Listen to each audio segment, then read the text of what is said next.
Welcome back to another AP Pre-Calc video. I'm Mr. Hibble. Today we're looking at our notes for 2.3. 2.3 is introducing us into exponential functions. An exponential function is something that takes the form similar to this at least, where your exponent is your input. Okay, so notice x is in the exponent there. And a and b are just some constant values. We do have different restrictions on a and b. B must be some value that is positive. That is one thing that is true. And we know a cannot be 0 and b cannot be 1. Those are just different things that must be true for it to be exponential. A represents in this form the initial amount of your initial.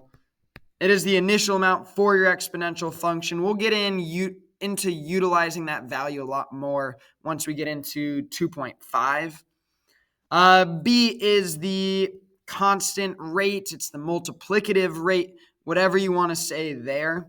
I'm just going to write constant rate for right now, because spelling multiplicative seems like a lot of work. Okay, but it is the constant rate that you multiply as you go up each input. Exponential functions look like these two graphs shown. One shows exponential growth, the other shows decay. Notice the growth, your graph is growing, it goes up, and it always will go up. Decay, your graph goes down, it gets smaller and smaller every single time you go over. How this actually works is if you have exponential growth, what that means is your b value is greater than 1. For example, one thing we might have here is the function y equals 2 to the x, where our base of the exponent is larger than 1. If you have decay, your b value, we know b has to be larger than 0, it has to be positive, but in order for it to be decay, that b value must be less than 1. For example, a function that might work for that would be 1/2. That's less than 1. And then that raised to our exponent. Raised to the x power. That would be an example of decay. A few things that are true about exponential functions. They are always either increasing or decreasing. They never change directions. That means there is no maximums or minimums along our graph. No relative or local extremas. Concave up and down. Your graph is either always concave up or always concave down. That means there are no points of inflection. Right? If they don't change from increasing to decreasing, you're never going to have that concavity change either.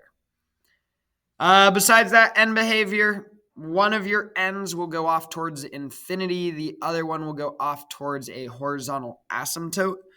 Generally, if there is no vertical translations, then it will go to a value of 0. Let's look at a few problems to kind of go over some of that material now. These are just asking for the limits. So if we look at the limit on the left, we know how to set that limit up. Limit as x goes to negative infinity of whatever function. I'm going to call this function f of x. And we notice that the left side is going along the x-axis there.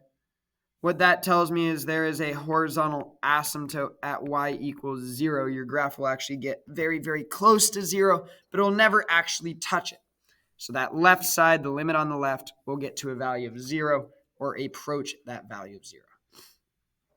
The right side, your limit again, x goes to positive infinity of our function. Notice the right side of our graph is going up, so it would go to positive infinity. Domain, remember domain is how far left and right your function can go. It's all of the x values that work in your function. Our graph goes left forever, it goes right forever. You might call that negative infinity to positive infinity. Another way you might show that is just the real numbers symbol, the bold R. It can be any real number. Your range, that's how far down and how far up our graph goes. It's all the y values. Well, since there's that horizontal asymptote at 0, we never get to a value of 0. That's the lowest this graph goes, but it does go up forever after that. You could start to fill in the information for these other ones as well. Oops. Again, make sure you have your limit statement. Left side is always x going negative. I'm going to call this function h of x, where h of x on the left side is going down. On the right side, our function is going to the asymptote, again at y equals 0, so that right side approaches the value of 0 but never actually gets to it.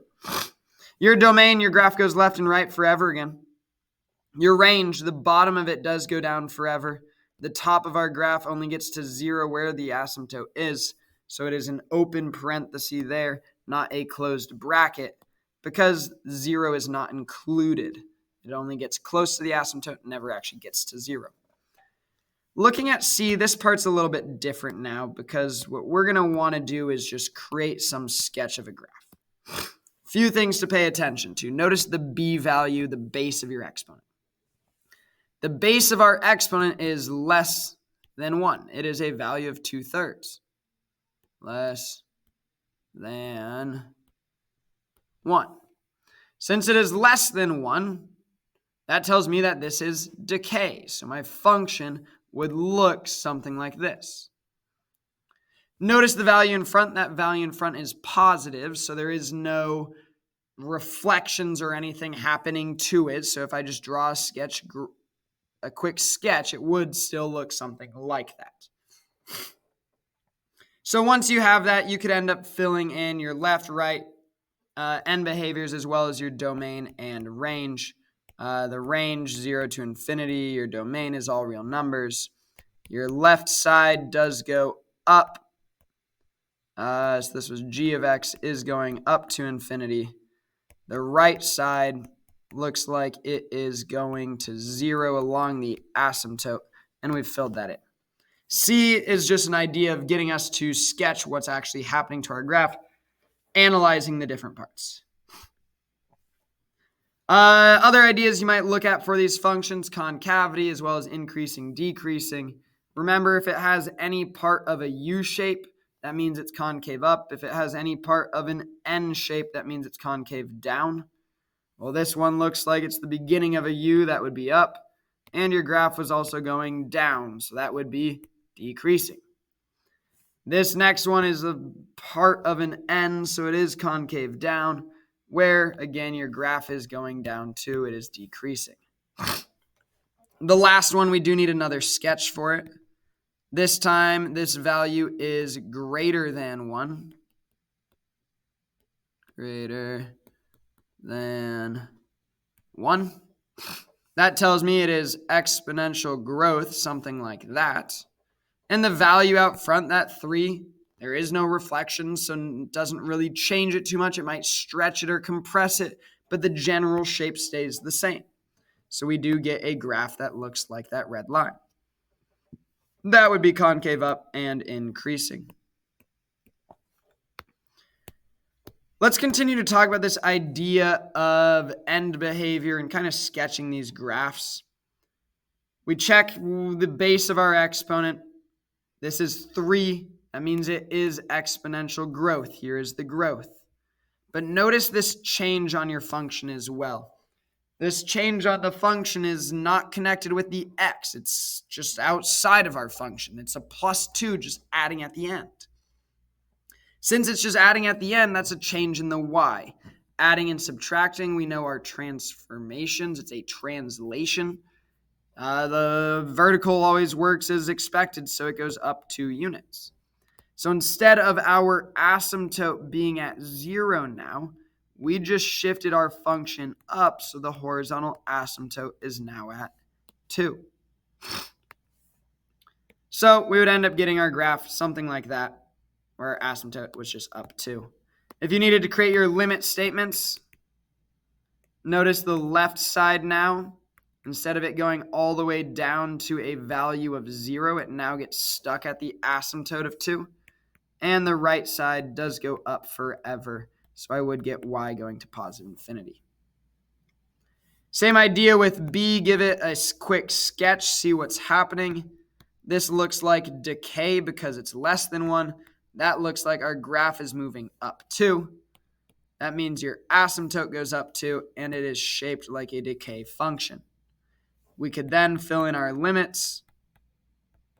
The left side of this function is going up. The right side of this function is going to the asymptote of 2. That is it for the 2.3 video introduction into exponential functions. The next video, we'll get into talking about more exponential functions, focused more on exponential properties and manipulating those functions. Thanks for watching.